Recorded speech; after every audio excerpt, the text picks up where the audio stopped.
Hello दोस्तों, नमस्कार। स्वागत है आप सभी का गुरुजी स्टडी प्लान यूट्यूब चैनल पर। और आज हम देखने वाले हैं सामान्य विज्ञान के 50 इंपोर्टेंट प्रश्न। धमाकेदार प्रश्न रहने वाले हैं सभी। और आप किसी भी एग्जाम की तैयारी कर रहे हो, चाहे SSC, UPSC, SSC GD, UPSI, CTET, UPTET, UPSC, NTPC, सभी के लिए काफ़ी ज़्यादा वेरी इंपोर्टेंट प्रश्न रहने वाले हैं। सभी प्रश्न फ्रेंड्स सिलेक्टेड हैं और एग्जाम में आए हुए हैं। काफ़ी बार एग्जाम में इनको पूछा गया है। ऐसे ही प्रश्नों को मैंने इस वीडियो में कलेक्ट किया है। तो ये फ्रेंड्स शुरू करते हैं वीडियो। और पहला क्वेश्चन देख लेते हैं। कुनैन प्राप्त होता है, तो देखिए कुनैन प्राप्त होता है किससे? सिनकोना से। ऑप्शन सी सिनकोना इसका राइट आंसर हो जाएगा। सेकंड क्वेश्चन है, हल्दी के पौधे का खाने योग्य भाग कौन सा होता है? जड़, प्रकंद, फल या कंद? तो देखिए हल्दी के जो पौधे का भाग खाया जाता है, उसकी जो हल्दी का उस भाग को कहा जाता है प्रकंद। ऑप्शन बी प्रकंद इसका राइट आंसर हो जाएगा। क्लोरोफिल में कौन सी धातु पाई जाती है? तो देखिए क्लोरोफिल में मैग्नीशियम धातु पाई जाती है। तो ऑप्शन बी मैग्नीशियम इसका राइट आंसर हो जाएगा। और देखिए मैग्नीशियम का अगर केमिकल नोटेशन की बात करें तो Mg मैग्नीशियम का इस तरह से दर्शाया जाता है। चावल की फसल के लिए निम्न में से कौन जैव उर्वरक का कार्य करता है? तो देखिए राइट आंसर हो जाएगा नील हरित शैवाल। नील हरित शैवाल चावल के लिए जैव उर्वरक का कार्य करते हैं। पौधों की लंबाई में वृद्धि के लिए आवश्यक नहीं है। तो देखिए आवश्यक की बात करें पहले तो कैल्शियम, नाइट्रोजन, फास्फोरस सभी पौधे की लंबाई के लिए आवश्यक है, लेकिन सोडियम पौधे की लंबाई के लिए आवश्यक नहीं होता है। तो ऑप्शन ए सोडियम Na जिसको केमिकल में लिखा जाता है, सोडियम पौधों की लंबाई के लिए वृद्धि के लिए आवश्यक नहीं है। दालचीनी पेड़ के किस भाग से प्राप्त होती है? तो देखिए दालचीनी एक मसाले होता है जो सब्जियों में गिरा जाता है और स्वाद और खुशबू के लिए। ये असल में पेड़ की छाल से प्राप्त होती है। तो ऑप्शन डी छाल इसका राइट आंसर फ्रेंड्स हो जाएगा। और देखिए फ्रेंड्स आप हमारे साथ अपने नोट्स जरूर बनाते चलिएगा, क्योंकि आपके द्वारा बनाए गए नोट्स ही आपके एग्जाम में सबसे ज़्यादा बेनिफिशियल साबित होंगे। एथलीट फुट नामक बीमारी किससे उत्पन्न होती है? जीवाणु, कवक, प्रोटोजोआ या विषाणु? तो एथलीट फुट कवक से यह बीमारी होती है। देखिए कवक को ही फंगस कहा जाता है, फंगी लिखते भी हैं इसको। तो कवक के द्वारा ही एथलीट फुट नामक बीमारी उत्पन्न होती है। ऑर्निथोफिल परागण होता है किसके द्वारा? वायु के, चमगादड़ों के, पक्षियों के, मानव द्वारा। तो देखिए ऑर्निथोफिली परागण पक्षियों द्वारा होता है। तो ऑप्शन सी इसका राइट आंसर हो जाएगा। नेक्स्ट क्वेश्चन की बात करें फ्रेंड्स, तो नेक्स्ट क्वेश्चन है हमारा, निम्नलिखित में से कौन सा रोग जीवाणु के कारण होता है? तो इसमें हैजा ऐसा रोग है जो कि जीवाणु के कारण होता है। तो ऑप्शन डी इसका राइट आंसर हो जाएगा। निम्नलिखित में से कौन सा एक जीवित जीवाश्म है? तो साइकस एक जीवित जीवाश्म है। तो ऑप्शन ए साइकस इसका राइट आंसर हो जाएगा। नाइट्रोजन स्थिरीकरण में निम्नलिखित में से कौन सी फसल सहायक होती है? तो बात करें अगर नाइट्रोजन स्थिरीकरण की, तो देखिए जो भी फली वाली फसलें होती हैं, बीन्स जिनको कहा जाता है, जब मटर हुई, सोयाबीन हुई, जो भी मतलब फली वाली फसलें होंगी, वे सभी नाइट्रोजन स्थिरीकरण में उनके फसलों के लिए सहायक सिद्ध होती हैं। तो ऑप्शन सी फली या बीन्स इसका राइट आंसर फ्रेंड हो जाएगा। नेक्स्ट क्वेश्चन की बात करें, हाइड्रोफोबिया रोग किसके द्वारा उत्पन्न होता है? तो देखिए हाइड्रोफोबिया रोग एक विषाणु जनित रोग है। तो ऑप्शन सी विषाणु इसका राइट आंसर है। नारियल का खाने योग्य भाग होता है। तो अब नारियल की बात करें, फल भित्ति, भ्रूणपोष, पूर्णबीज या बीजावरण, इन चारों में से कौन सा भाग जिसको हम खाते हैं वो कौन सा भाग होता है? तो वो होता है भ्रूणपोष। ऑप्शन बी भ्रूणपोष नारियल का खाने योग्य भाग होता है। इसको आप ध्यान रखिएगा। वास्तविक केंद्रक अनुपस्थित होता है। तो देखिए वास्तविक केंद्रक अनुपस्थित की बात करें तो जीवाणुओं में वास्तविक केंद्रक नहीं पाया जाता है। तो ऑप्शन सी इसका राइट आंसर हो जाएगा। वृक्षों की छाल पर उगने वाले कवक कहलाते हैं। तो देखिए जो वृक्षों की छाल पर जो कवक या फंगी उत्पन्न होते हैं, उन सभी जो पैदा हो जाते हैं वो कहलाते हैं कार्टिकॉल्स। ऑप्शन ए कार्टिकॉल्स उनको कहा जाता है। अग्नि निर्जा रोग किससे संबंधित है? सेब, नारंगी, अंगूर, नारियल? तो देखिए सेब से संबंधित रोग है। तो ऑप्शन ए इसका राइट आंसर हो जाएगा। जीवाणुओं की साधारण आकृति क्या होती है? तो जीवाणुओं की आकृति की बात करें फ्रेंड्स, तो जीवाणु क्षणरूपी होते हैं। तो ऑप्शन ए क्षणरूपी इसका राइट आंसर हो जाएगा। तंबाकू की पत्तियों में होता है। तो देखिए तंबाकू की पत्तियों में निकोटिन नामक नशीला कह सकते हैं पदार्थ पाया जाता है। तो ऑप्शन सी निकोटिन इसका राइट आंसर हो जाएगा। तना काट आमतौर पर किसके प्रवर्धन के लिए प्रयोग किया जाता है? केला, गन्ना, आम या कपास? तो बात की जाए तना काट की, तो तना काट आमतौर पर गन्ने के प्रवर्धन के लिए प्रयोग किया जाता है। तो ऑप्शन बी इस क्वेश्चन का राइट आंसर फ्रेंड्स हो जाएगा। निम्नलिखित में से किसके द्वारा दूध खट्टा हो जाता है? तो देखिए बैक्टीरिया के कारण दूध खट्टा हो जाता है। तो इस क्वेश्चन का राइट आंसर ऑप्शन बी हो जाएगा। शैवालों की कोशिका भित्ति किसकी बनी होती है? तो देखिए शैवालों की बात की गई है, तो यहाँ कोशिका भित्ति की बात करें तो इनकी कोशिका भित्ति सेलुलोज की बनी होती है। ये आपको पता होना चाहिए, शैवाल हो या पेड़ पौधे हो, इन सभी की कोशिका भित्ति सेलुलोज की बनी होती है। तो ऑप्शन सी इसका राइट आंसर हो जाएगा फ्रेंड। हाइड्रोपोनिक्स संबंधित है।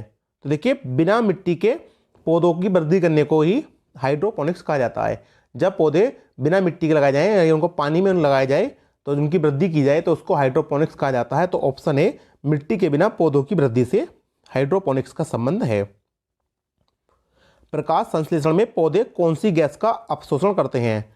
तो प्रकाश संश्लेषण में पौधे कार्बन डाइऑक्साइड, जिसका केमिकल फॉर्मूला है CO2 कार्बन डाइऑक्साइड, इस गैस का प्रकाश संश्लेषण में पौधे अपशोषण करते हैं। तो ऑप्शन डी इसका राइट आंसर हो जाएगा। प्रकाश संश्लेषण का प्रथम स्थिर यौगिक है।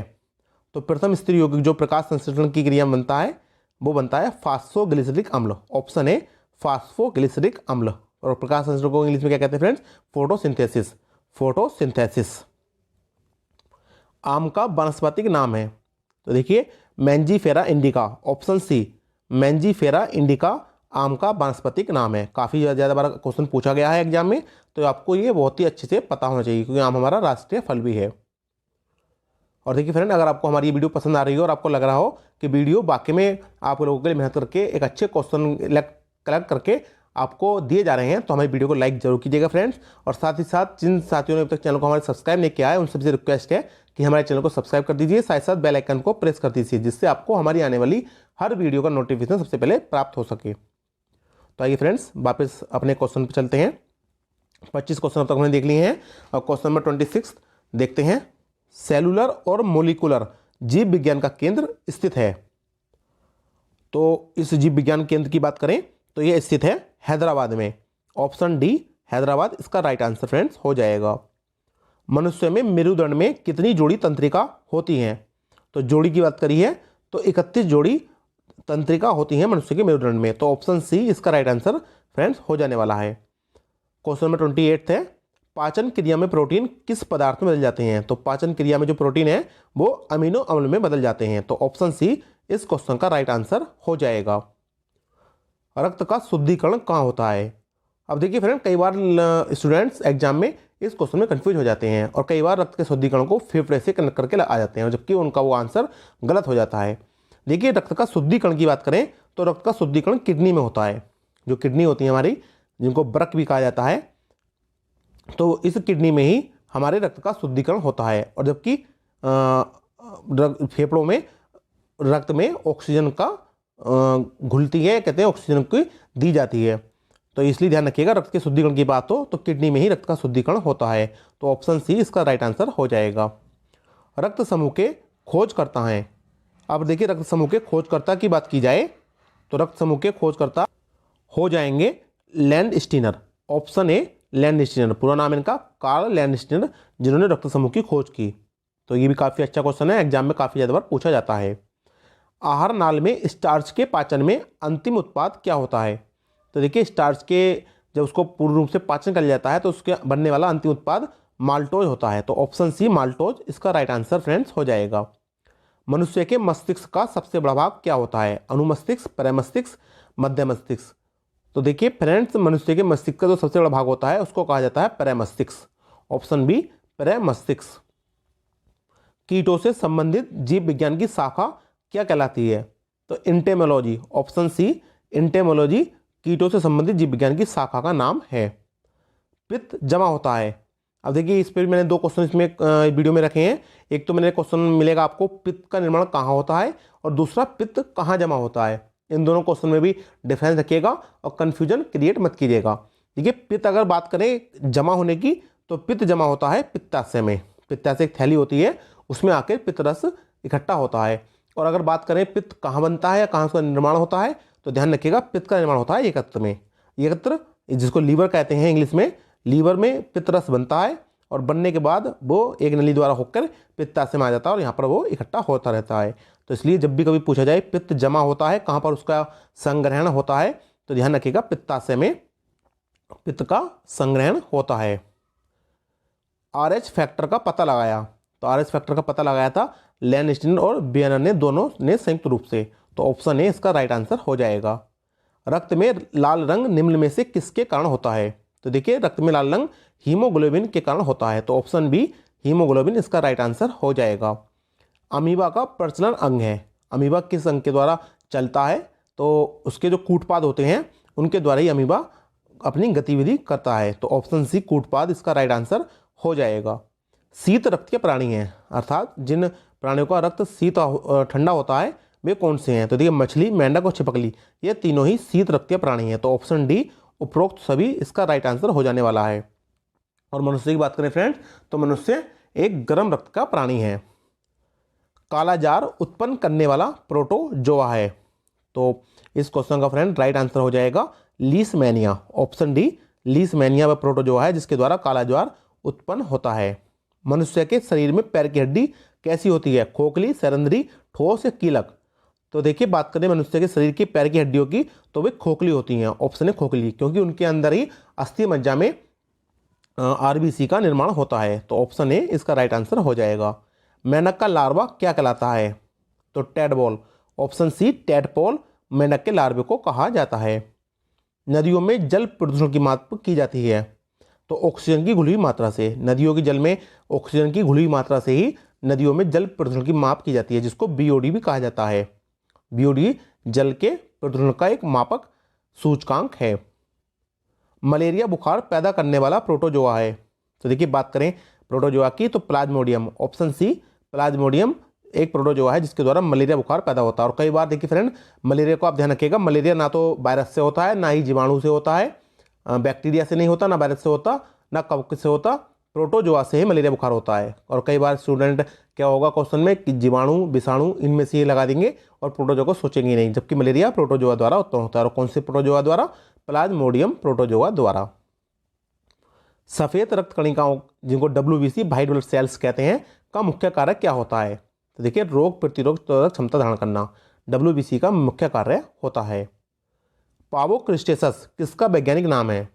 देखिए मोर। ऑप्शन डी जो हमारा राष्ट्रीय पक्षी है मोर, उसका वैज्ञानिक नाम है पावोक्रिस्टेसस।